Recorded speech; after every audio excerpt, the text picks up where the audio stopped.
Assassin's Creed Valhalla. Assassin's Creed Valhalla explores the Viking Age of Britain's history spanning the 9th century, when England remains divided into the four kingdoms of Northumbria, East Anglia, Mercia, and Wessex under Alfred's rule. Norse mythology is a crucial aspect of Viking culture, and the familiar figures and locations prevalent in God of War Ragnarok are all accounted for in Valhalla. You can travel to Asgard and Jotunheim to fight giants alongside Thor, and meet many of the new characters introduced in God of War sequel, such as the squirrel Ratatosk and the great wolf Fenrir. There's a variety of brutal combat moments, and an RPG system that has a similar feel, making this Assassin's Creed title the ultimate choice to expand on the Norse mythology storylines and continue the fun.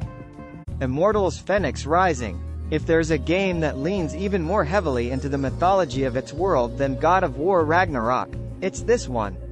With Immortals Fenyx Rising, Ubisoft Quebec created a fun and family-friendly game with a massive open world populated with characters, creatures, architecture, and lore inspired by ancient Greek mythology. The style of storytelling is adjacent to games like Bastion and Transistor, but with a novel twist of the entire narration being a conversation between Prometheus and Zeus. And you will likewise meet many of the relevant gods along the way and solve intricate puzzles. Jotun. Jotun is the first project developed by Thunder Lotus Games, and centers around Norse mythology, and shares similar themes with their more recent Spiritfarer. It's a 2D adventure with a vibrant hand-drawn art style about a fallen Viking warrior attempting to earn a place in Valhalla through direct conflict with Jotun giants and other mythological enemies across 9 levels. The main character Thora must likewise use her axe to solve puzzles and defeat enemies, and the gameplay gets accompanied by voiceover narration spoken in traditional Icelandic. The many gods you interact with throughout Ragnarok are incorporated as abilities for Thora in the game, bearing such names as Thor's Hammer, Freya's Speed, and Heimdall's Shield. The Last of Us. Soon nearing its 10th anniversary, Naughty Dog's The Last of Us remains one of the most poignant and gritty apocalyptic narratives told in games. The sequel is a marvel in its own right with an even bolder story, but the parental bond and dynamic forged between Joel and Ellie throughout the first game is quite parallel to Kratos and Atreus in God of War. The story picks up years after the death of Joel's daughter in the aftermath of the cordyceps fungus that infected the entire planet. During an encounter with the Firefly faction, Joel accepts the task of bringing Ellie, a young girl immune from the infection, to one of their facilities to develop a vaccine. But as in the 2018 God of War and Ragnarok, many enemies stand in your way. Hellblade, Senua's Sacrifice. Hellblade is another game seeping with influences of Norse mythology set in the afterlife realm of Helheim, albeit a different version than Ragnarok's. The plot follows a linear trajectory of a warrior named Senua who seeks out Hela, the Norse goddess of the afterlife, to reclaim her lover's soul. It's nowhere near the scale and ambition of Ragnarok, but its design is better suited to the story's unique focus. Senua's Sacrifice primarily revolves around the mental health condition of psychosis, extensively researched by the development team and represented through the voices and hallucinations plaguing Senua during much of the action. God of War 3 Remastered. Before Kratos settled in the Norse realm of Midgard and fathered Atreus, his world was one of ancient Greek mythology. All the previous God of War entries saw Kratos as an enraged antihero who enacts his vengeance toward the Greek pantheon of gods through gruesome means under the title of Ghost of Sparta. The remastered God of War 3 is an excellent option for revisiting Kratos' glory days since the game's updated graphics elevate the memorable boss fights with more crisp visuals. The drastic difference here is the combat and distant fixed camera angle, but the quick-time events and brutal deaths are more pronounced than ever.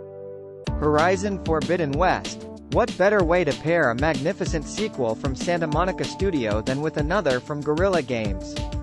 Although the frozen landscape of Horizon Zero Dawn may fit the mood and atmosphere of Ragnarok better, the sequel outdoes the original in a lot of other respects. The most significant is the art direction and new environments, which are as bright and gorgeous as the realms of Niflheim and Svartalfheim.